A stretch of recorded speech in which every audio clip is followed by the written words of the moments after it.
Root touch-up for eyebrows. Will it work? Let's find out. And I'm using it in light brown. My hair is light brown, dark brown. We have a little petri dish.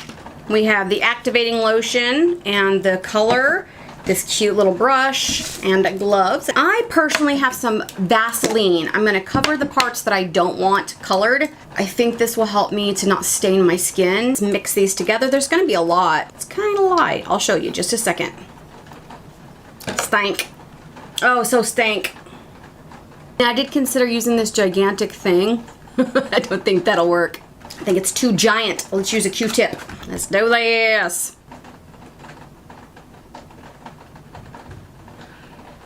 Stank, stank, stank. I actually decided to just do it for 5 minutes. At first for no good reason, but now it's starting to burn just a little bit and I don't want to get a chemical burn on my eyebrow. That definitely wasn't long enough. Okay, no big deal. I've got plenty here. I'm good enough to do 1,000 eyebrows. There's literally no color change. 0 color change.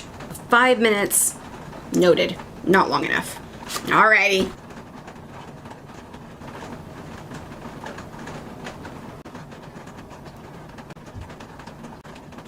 I really want to glob it on. Glob is the professional word for this.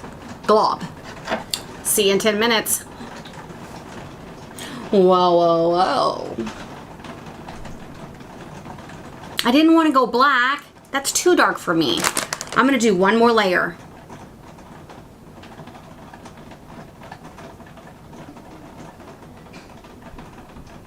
One more time. If this doesn't work, I give up.